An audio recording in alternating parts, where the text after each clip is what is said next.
Aqui as pessoas olham apenas o glamour. Eles não têm noção da vida de responsabilidade e sacrifício que eles vivem.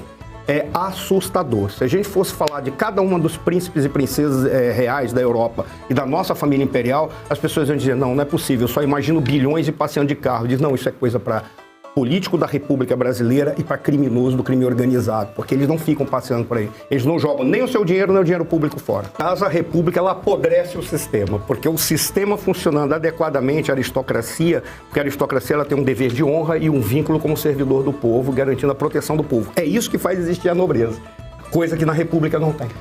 Por exemplo, eu discordo que quem ganhou foi o Centrão. Para mim, quem ganhou foi a máquina. A máquina por si só, ela serve àquele que entende o seu funcionamento. No caso, aquilo que o Arthur trouxe é verdade, porque a capilaridade do PSD e a importância do indivíduo que sabe como a máquina funciona. Eram coisas que, por exemplo, o Lula sabe como a máquina funciona, outros sabem como a máquina funciona, mas a máquina foi que ganhou em 2022. Aí a gente olha, quando o Diogo trouxe esse elemento, que ele falou assim, temos que separar o público do palanque, eu concordo plenamente. Eu lembro quando, uma época, que eu era presidente do Conselho Editorial do principal jornal de relações, exclusivamente de relações internacionais do país.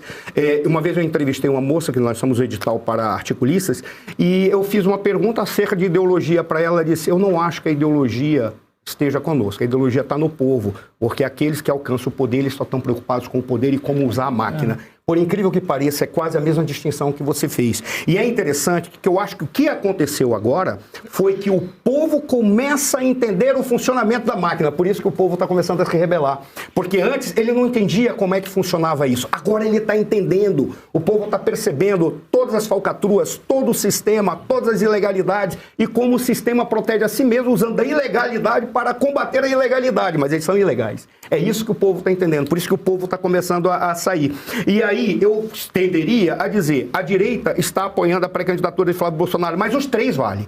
Por qual razão? Porque se porventura foi uma estratégia do Flávio Bolsonaro para mostrar para os outros candidatos que tem que apoiá-lo, isso é genial. Está dentro da lógica de um líder político e de um candidato à presidência da República, que ele tem que saber fazer estratégia para mostrar, olha a razão pela qual vocês devem me apoiar, e não aquilo que eles querem fazer.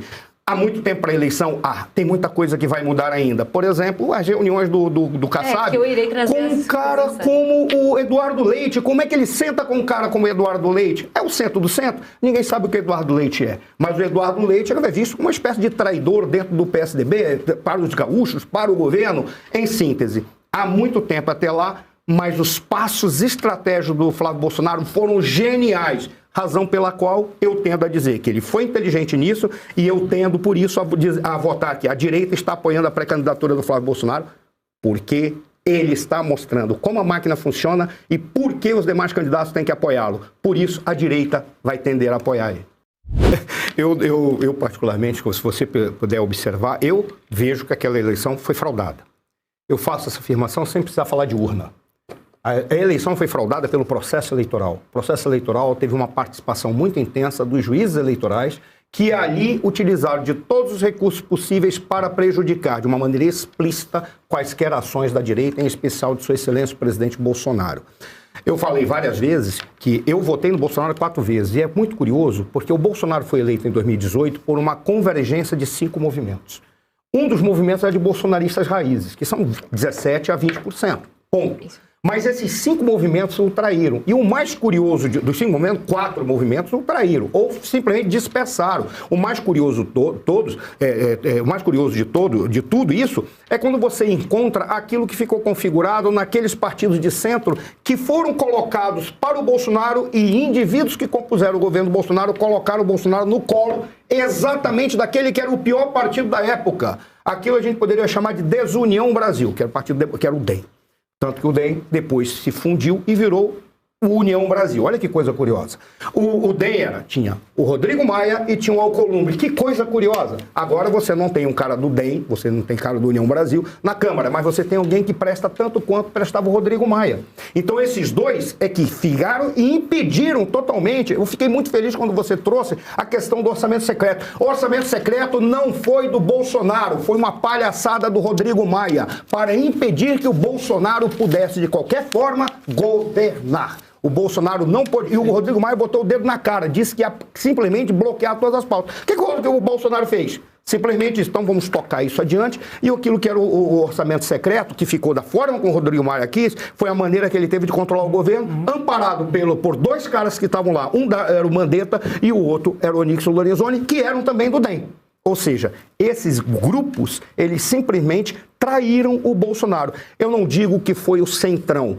Eu não gosto desse termo, eu prefiro dizer, é a máquina podre que é apropriada por uns determinados indivíduos. Às vezes alguém do centro, às vezes alguém da extrema esquerda. Não existe extrema direita.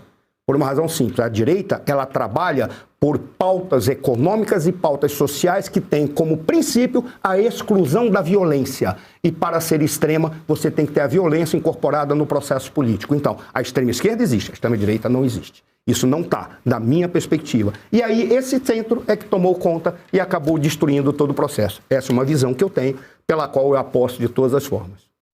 Já era de se esperar que o Brasil se manifestasse dessa maneira, porque o PT é aliado deles. O vice-presidente da República fez uma foto com 4 desses indivíduos que já desapareceram.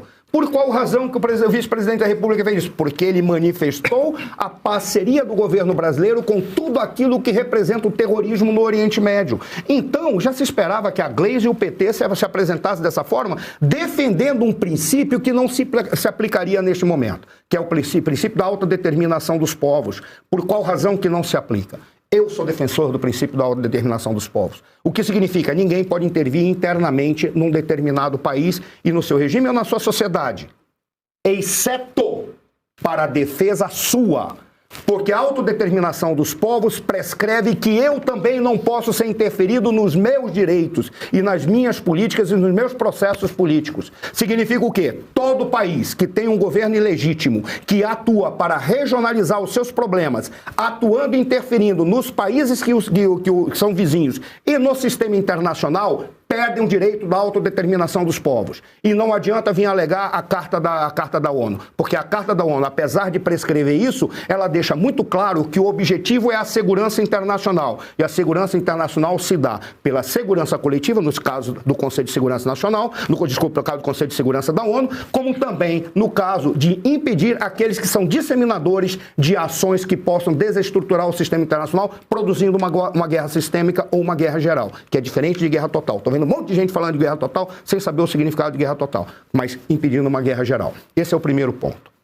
E aí, quando nós observamos o que está acontecendo lá, eu vou encerrar, realmente vou tentar ser rápido. O que Israel está fazendo é preocupado com o sistema de mísseis. São duas coisas. Os bombardeios estão sendo feitos para pegar no centro de produção, armazenamento e sistema de mísseis balísticos. Por qual razão? Porque os mísseis de curto e médio alcance, eles utilizam veículos móveis, são difíceis de localizar. Isso, segundo a informação do Coronel Santos, que é um grande especialista, e ele está acompanhando há muito tempo sobre isso, e me passou essas informações e eu dialoguei com ele. Esse é o primeiro ponto. Por qual razão está tão preocupado com o sistema de mísseis de Israel? Porque o cálculo que o Estado israelense fez o domo de ferro, ele não é intransponível. O percentual que consegue vencer o domo de ferro, que é o sistema de defesa, é muito baixo, mas existe. Qual é o cálculo que se faz? Qual é o limite máximo de mísseis sustentáveis pela produção iraniana para que, uma vez o resto de mísseis que possa vencer o domo de ferro, não acabe, não destrua ou não traga problemas para Israel? Irã já ultrapassou isso e estava chegando num limite muito, mas muito maior, ao ponto de sobrar na vitória, pegando as falhas ou aquilo que sobra do domo de ferro, o suficiente para destruir várias cidades de Israel. Essa é a razão pela qual eles fizeram um bombardeio anterior e estão apoiando e fizeram outro bombardeio agora. Eles precisam acabar com o sistema de mísseis iranianos. Aí é que está a grande questão. Com relação à parte nuclear, isso tem que ser encerrado e foi o argumento que o Donald Trump deu, inclusive quando disse o seguinte: nós não podemos permitir em hipótese alguma que um regime que prolifera o terrorismo no mundo tenha acesso a armamentos nucleares. E nós temos que ter um maior cuidado ainda. Além do armamento nuclear que faz a explosão, tem também a bomba suja, que é aquela que usa dinamite comum, mas leva equipamentos ou elementos radioativos para explodir e contaminar grandes áreas. Isso tem que ser também levado em consideração. Essa é a razão pela qual eles não podem frear e tem que ir até o fim na derrubada desse regime. Claro.